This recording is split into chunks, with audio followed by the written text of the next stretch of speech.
Amis mancuniennes, bonsoir à tous, bienvenue. Nous allons débriefer ensemble le match de Ligue des Champions, quatrième journée. Manchester United, Istanbul, Başakşehir, score final de 4-1, victoire des Red Devils à Old Trafford, qui engrange 9 points à 2 journées de la fin de cette édition de Ligue des Champions 2020-2021. On va revenir sur les trois thèmes de la soirée que j'ai souligné pour vous. Alors le premier thème, ce sera United de visage, Fernandez dépendance et changement prématuré d'Ole Gunnar Solskjaer. On va essayer de faire entre 10 et 15 minutes ensemble. Les amis, je vous laisse me joindre tranquillement sur ce live débriefing. Donc, United de visage, premier thème. Pourquoi United de visage? Parce que Manchester a joué de deux manières lors de ses deux mi-temps face à l'Istanbul Başakşehir. La première mi-temps que j'ai constaté, Manchester a proposé du jeu à presser, hein, a ouvert le score assez rapidement, très logiquement, a proposé des choses sur une excellente frappe de Bruno Fernandes, hein. Après un corner dévié, espèce de frappe frappée, fouettée, externe, tendue. Elle part avec toute la confiance que ce joueur a. Ça fait 1-0 pour les Red Devils, hein. Domination territoriale des Mancuniens. Ensuite, deuxième but encore une fois de plus de Bruno Fernandes. Donc, il n'y a rien à dire, hein. Qu'est-ce que je voulais que je vous dise de plus, hein. Il est impliqué sur les 50% de buts de Manchester United. C'est l'atout majeur encore une fois de plus. Il prend ses responsabilités. Il fait ce qu'il faut, là où il faut, au moment où il faut, au moment opportun. Et ça nous permet très vite de tuer la rencontre. Donc de nous faciliter le match, de nous tranquilliser le match. Même si ça n'a pas été de tout repos, malheureusement, fort heureusement, bien heureusement que ce joueur est présent dans notre équipe. Et on voit de jour en jour et match après match qu'on ne peut pas s'en passer. Donc voilà, on s'est montré quand même assez omniprésent. Ensuite, le troisième but est arrivé sur penalty, que Bruno Fernandes se laisse à la charge de tirer à Marcus Rashford, qui n'est bon pas très bien, qui s'est créé une occasion de but, hein, qui a été déviée encore une fois de plus par le gardien de l'Istanbul Başakşehir. Donc voilà. Ensuite, l'équipe était quand même en place. Başakşehir a essayé de montrer du répondant, quelques occasions par-ci par-là, sans réellement nous mettre en danger. Donc l'équipe a joué, Van de Beek a joué en 6 avec Fred. Fred a été à la manœuvre comme d'habitude, hein. Je vais pas vous redire ce que Fred fait, hein. C'est la même chose, hein. Il presse et tout ce qu'il faut, il harcèle, il n'y a rien à dire. Jusqu'au bout, comme d'habitude, match sérieux, très concret. Cavani titulaire, voilà, il a essayé, il a pressé. Et ensuite, après les buts, pas grand chose, hein. On a assez bien contenu en première mi-temps cette équipe d'Istanbul Başakşehir pour éviter de se mettre en danger. Voilà, on s'est facilité quand même assez grandement le match en première mi-temps.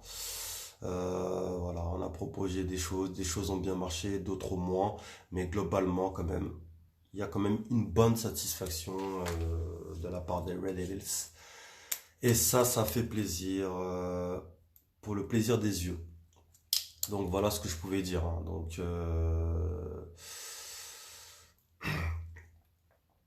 excusez-moi, je perds un petit peu les mots parce que j'ai pas énormément de choses à dire. Voilà, parce que la prestation était assez bonne. Donc voilà, mais on voit encore une fois de plus que Manchester United a besoin de jeux de transition, ne sait pas faire le jeu face à des équipes comme ça, et ça commence à être compliqué et assez stéréotypé. Donc ça passera contre les grosses équipes, mais contre des équipes de bas de tableau, des équipes assez faibles comme l'Istanbul Başakşehir, on risque de se casser grandement les dents dans l'avenir, dans les prochains matchs. Donc voilà. Donc ça c'était le Manchester United. Excusez-moi. Premier visage. Donc, on va parler rapidement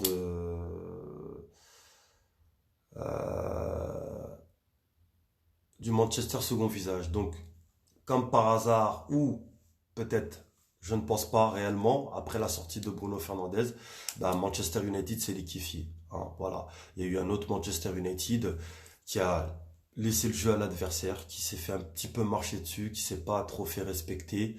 Donc malgré le sang frais qui a été injecté par Ole Gunnar Solskjaer, euh, voilà, il y a eu un petit peu une baisse de régime. Istanbul Başakşehir a pris la confiance. D'ailleurs, après, on s'est fait encaisser le but sur coup franc qui a franchi la ligne malgré la déviation de David de Gea, la parade, mais en vain. Donc la VAR a signalé le but valable de la part de l'Istanbul Başakşehir. Donc voilà, pas du tout content, on s'est un peu trop laissé faire, on s'est un peu trop laissé dominer par cette équipe de Başakşehir. Même si on n'a pas encaissé les buts, il y a eu une frappe sur la barre transversale, un tir dévié par David De Gea à ras du sol et un tir à mi-hauteur qui allait dans la lucarne. Donc c'est pas normal, c'est pas normal. On concède trop d'occasions pour une équipe qu'on a su bien maîtriser, bien malmener en première mi-temps. C'est pas du tout normal. Donc c'est pour ça que je dis que Manchester United a deux visages. Voilà, parce on a alterné le bon et le moins bon. J'ai été assez quand même déçu de la deuxième période de mon équipe. C'est pas normal. On doit faire plus. On doit faire plus, même les entrants doivent faire plus. Donc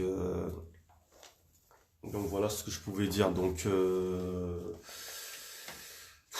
voilà. On s'est fait bouger. Je comprends pas pourquoi, encore une fois de plus. Pourquoi demi-temps comme ça on se met en danger? Pourquoi? Parce que il a fallu qu'il y ait un joueur important de l'équipe sorte pour qu'on soit liquéfié, mangé, bouffé dans notre 30 derniers mètres. Et j'ai pas trouvé ça cohérent et logique. Donc va falloir qu'on remédie à ça très très très très rapidement. Parce que avec des plus grosses équipes, avec une équipe qui joue plus au ballon, qui a la possession, qui a des tueurs devant, des milieux qui pressent, ça risque de faire très très très mal pour Manchester United chez les prochains jours.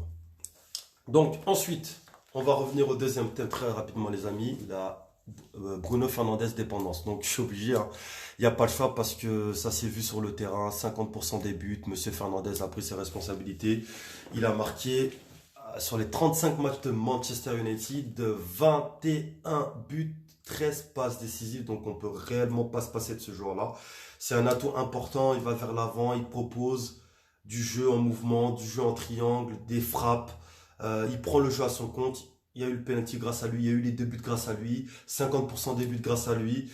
Et qu'est-ce que vous voulez que je vous dise? Je suis obligé de parler de lui, je pense qu'on est en train de dépendre de ce joueur-là.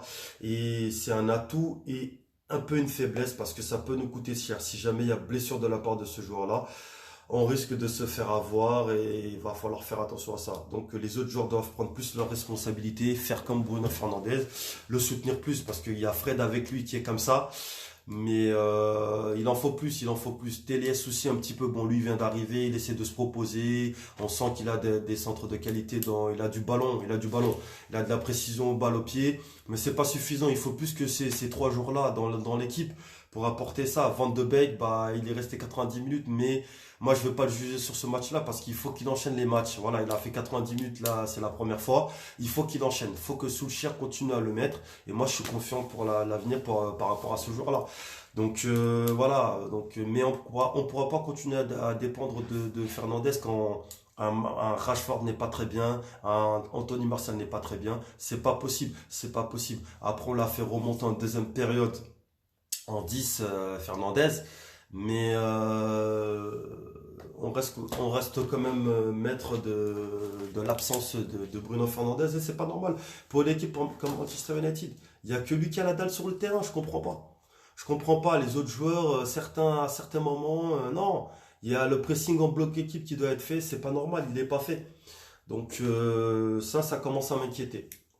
Donc va falloir qu'on fasse attention à ça parce que ça pourra pas continuer comme ça au fur et à mesure du temps, c'est pas normal. C'est pas normal. Coucou Balak Jack Sparrow, je vois que tu m'envoies un coucou. Donc je te réponds, désolé, je suis en train de parler en même temps, c'est pas évident. Merci de suivre ma vidéo. Vous pouvez venir, je vais pas rester très longtemps. Mais voilà ce que je pouvais souligner dans l'ensemble global de la prestation de Manchester United. Donc voilà le deuxième point, hein. Donc il va falloir qu'on fasse attention à ça. Ne pas dépendre de ce joueur-là parce qu'après ça va commencer à être problématique. Et c'est dangereux pour l'avenir de Manchester United. Ensuite, troisième et dernier point, rapidement les amis, changement prématuré. Je suis très content parce que bon, il a fait ça par la force des choses. On a mis nos 2-3 buts assez rapidement en première mi-temps. Ensuite, il y a eu le changement de Williams à la place de Bissaka. Bon, Lindelof, il l'a enlevé pour mettre de la jeunesse, mettre Toazon B. Voilà, qui s'est assez bien débrouillé. Daniel James, mis à part son but sur la passe de Greenwood, je l'ai pas trouvé terrible. Il a été assez brouillon, comme d'habitude, de la vitesse dans son jeu, mais pas de réfléchi dans le cerveau. Donc ça reste assez compliqué. Donc son but cache la prestation de son match. Martial est sorti à la 82e minute. Pareil, il marque pas. Je l'ai pas trouvé terrible. Je l'ai trouvé assez moyen, assez timide. Il n'a pas proposé grand chose, il a essayé des choses, voilà, donc c'est pas trop ça. Donc bon, comme je vous l'ai dit, je lui en veux pas trop parce qu'il essaye, il tente des choses. Si encore on n'a pas d'occasion, on peut commencer à se poser des questions. Mais là, réellement, franchement, je vais pas lui en vouloir beaucoup à Martial, hein, parce que il a essayé, il s'est démené, il a dribblé, il a tenté. Donc voilà. Rashford, bah, il est sorti quoi à la 59e minute, il a bien fait. Il a bien fait parce que sincèrement, il est émoussé physiquement. C'est pas facile, donc je suis content que Solskjaer ait fait ces changements prématurés parce qu'il a pensé au match d'après. Il a vu que le score était clôturé, que la maîtrise était faite quand même en première mi-temps. Donc pour éviter les blessures et les potentielles suspensions, il a fait ses trois premiers changements à la 59e minute. Donc, et le dernier de Martial à la 90e minute et Toisenbe à la 45e minute à la place de Victor Lindelof. Donc voilà les amis, donc je vais vous laisser commenter en live, mettez des commentaires, des petits pouces, tout ce que vous voulez. Donc je vais vous laisser tranquillement. Et encore une fois, Glory Manchester United. À bientôt pour le prochain match de Manchester en championnat. Salut, ciao.